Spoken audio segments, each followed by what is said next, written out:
दहशतगर्दों ने भारत की सरजमीन पर खून की होली खेली। जो पाकिस्तान से आए थे और मासूम लोगों का उन्होंने कत्लेआम किया, जिन्होंने अपनी जान को कुर्बान किया, उनको सलाम करता हूं और उनके परिवार को, उनके खानदान वालों को हम सलाम करते हैं कि उन परिवार वालों ने अपने पति को खोया, उनकी औलाद ने अपने वालिद को खोया, और वो ऐसा गम है कि जिंदगी भर जो उनकी जिंदगी में एक वैक्यूम और खला पैदा हो गया, वो कभी पूर्ण नहीं हो सकेगा। हम सिर्फ उनको याद कर सकते हैं और उनकी कुर्बानी को अगर हम रायगा जाने देंगे, अगर हम उनको भुला देंगे तो फिर उनकी कुर्बानी रायगा जाएगी। मुंबई में पाकिस्तान से लश्कर तैयबा के हाफिज सईद के ट्रेनिंग में दहशतगर्द मुंबई की सड़कों पर, वीटी स्टेशन पर, 5 स्टार होटलों में, जिसमें ताज की होटल भी शामिल है, उन दहशतगर्दों ने भारत की सरजमीन पर खून की होली खेली। जो पाकिस्तान से आए थे और मासूम लोगों का उन्होंने कत्लेआम किया। शाम के वक्त में पूरे मुल्क में एक तूफान का माहौल था।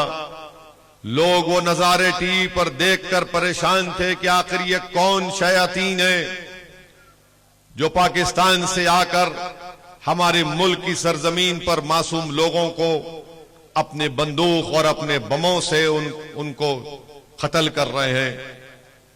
तो आपको मैं याद दिलाना चाहता हूं कि उन दहशतगर्दों को जो पाकिस्तान से आए थे, उनका मुकाबला करते हुए हमारे मुंबई पुलिस के बहादुर ऑफिसर शहीद हो गए।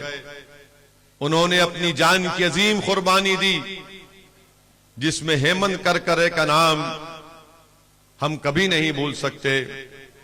इस हेमंत करकरे ने गामा हॉस्पिटल में उन दहशतगर्दों को पकड़ने के लिए जाता है और बाद में खबर आती है कि हेमंत करकरे को उन जालिम पाकिस्तान से आए हुए दहशतगर्दों ने हेमंत करकरे की जान ले ली।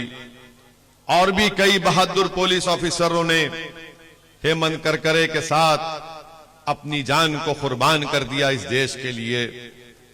अजमल कसब को पकड़ने के लिए एक बहादुर पुलिस कांस्टेबल ने अपनी जान को कुर्बान किया और वो जालिम अजमल कसब को जिंदा पकड़ा गया। तो मैं आज यहां खड़े होकर उन तमाम बहादुरों को सलाम करता हूं जिन्होंने अपनी जान को कुर्बान किया इस देश के लिए, इस मुल्क के लिए, वतन अजीज के लिए। और पाकिस्तान से जो दहशतगर्द आए थे, उन तमाम का खात्मा भी किया और एक को जिंदा पकड़ा।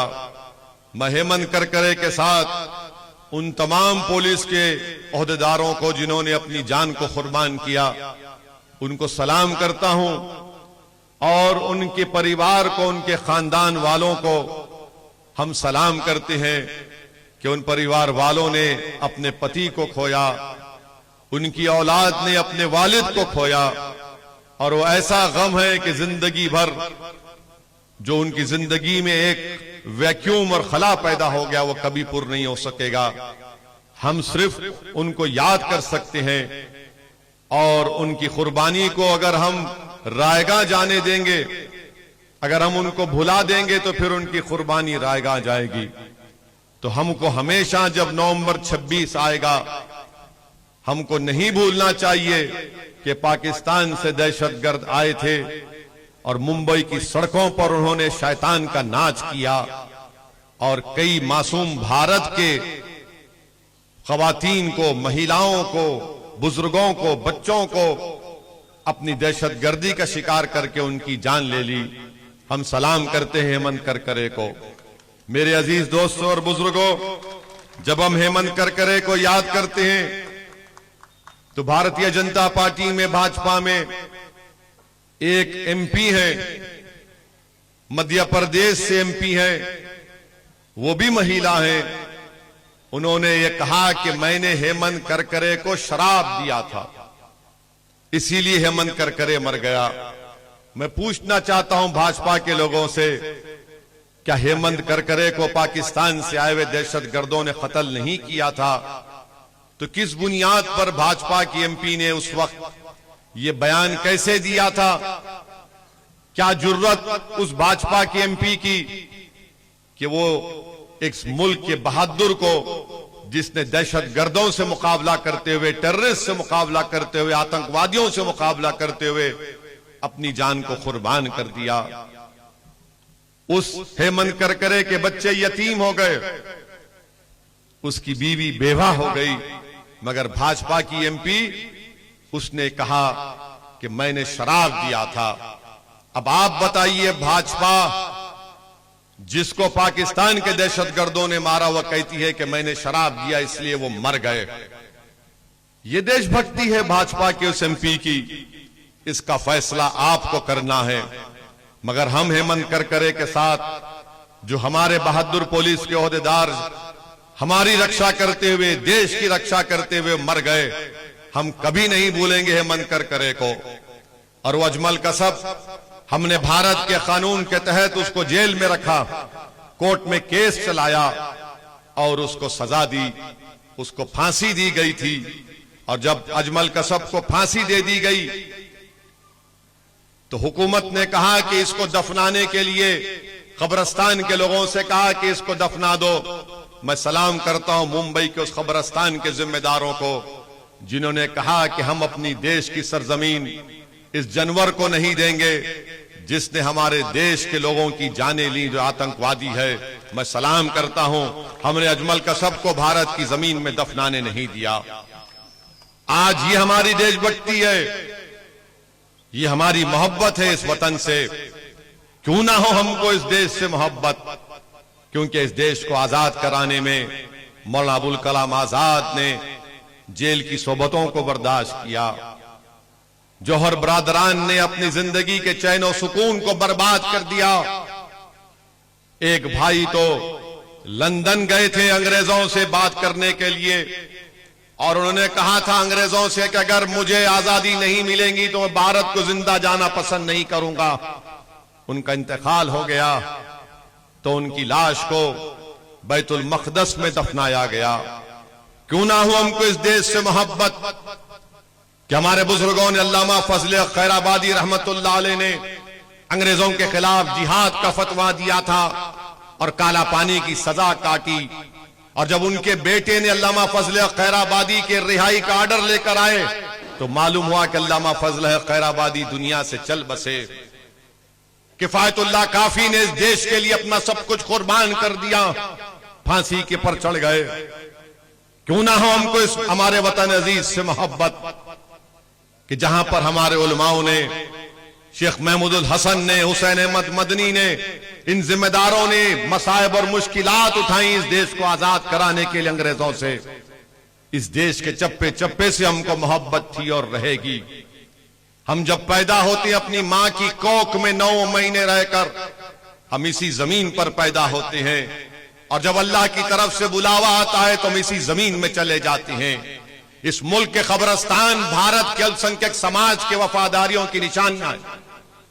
हमारे कब्रिस्तान हमारे वफादारियों की निशानियां हैं। अगर आज के उठकर कहता है, हमसे देशभक्ति की बात करता है, हमारी वफादारी पर शक करता है, तो हम उनसे ही कहेंगे कि जाओ ये कब्रिस्तानों को देखो कि हम जब पैदा हुए तो आंख खोली, हमारे कान में अज़ान दी गई और हमने इस देश के लिए काम किया। अब जब हम चले भी गए तो सीना तान कर इस जमीन में सो रहे हैं। मेरे अजीज दोस्तों और बुजुर्गों, फख्र करो अपने आप पर, और अगर कोई आकर आपको डराता है तो आपको डरने और घबराने की जरूरत नहीं है। भारत हमारा था, हमारा है और रहेगा। हमको कोई देशभक्ति के सर्टिफिकेट नरेंद्र मोदी, अमित शाह से लेने की जरूरत नहीं है। हमको देशभक्ति का सर्टिफिकेट कांग्रेस और कोई किसी पार्टी या लीडर से लेने की जरूरत नहीं है। ये कोई नहीं था जब हम इस मुल्क के लिए लड़ रहे थे। संविधान बना तो बाबा साहिब अम्बेडकर ने संविधान बनाया। अगर बाबा साहब नहीं होते तो संविधान नहीं बनता।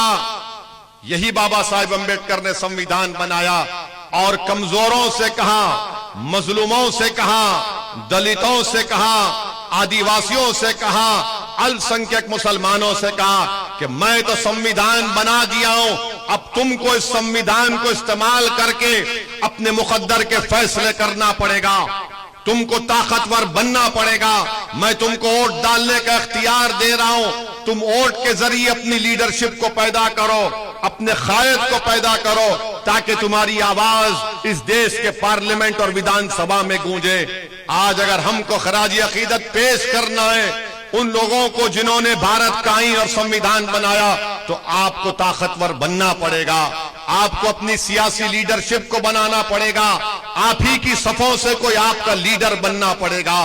तभी जाकर हम मौलाना अबुल कलाम आजाद को खराज अकीदत पेश कर सकेंगे, तभी जाकर हम बाबा साहिब अम्बेडकर को खराज अकीदत पेश कर सकेंगे। मेरी अजीज दोस्तों और बुजुर्गों, मेरी इज्जतदार माँ और बहनों, मेरे गयूर नौजवान साथियों, ये मेरी आपसे इल्तिजा है।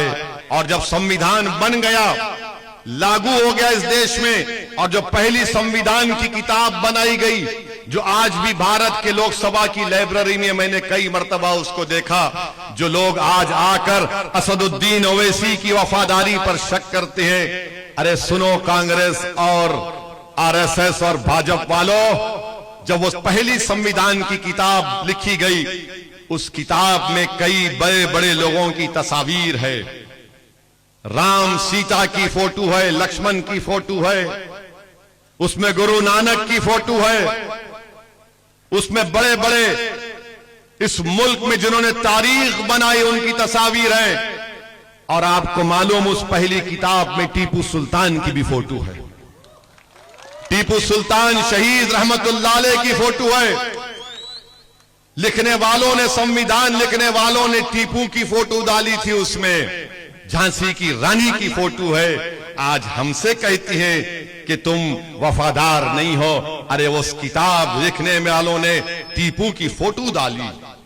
तो टीपू सुल्तान मालूम हुआ कि टीपू सुल्तान इस मुल्क से मोहब्बत करने वाला था, जिसने अंग्रेजों की गुलामी को कबूल नहीं किया और शहादत को तस्लीम किया, जिसने अपनी जान को कुर्बान कर दिया इस मुल्क को अंग्रेजों से आजादी दिलाने के लिए।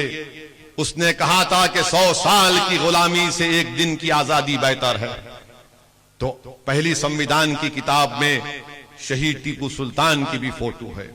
मैं इसलिए समझा कि इस मौके पर बोला जाए, मगर अगर मैं आज के इस तारीखी दिन इन बातों को नहीं कहूंगा तो मैं अपने आप से इंसाफ नहीं कर पाऊंगा। मेरे अजीज दोस्तों, मेरे बुजुर्गों, मेरी इज्जतदार माँ और बहनों,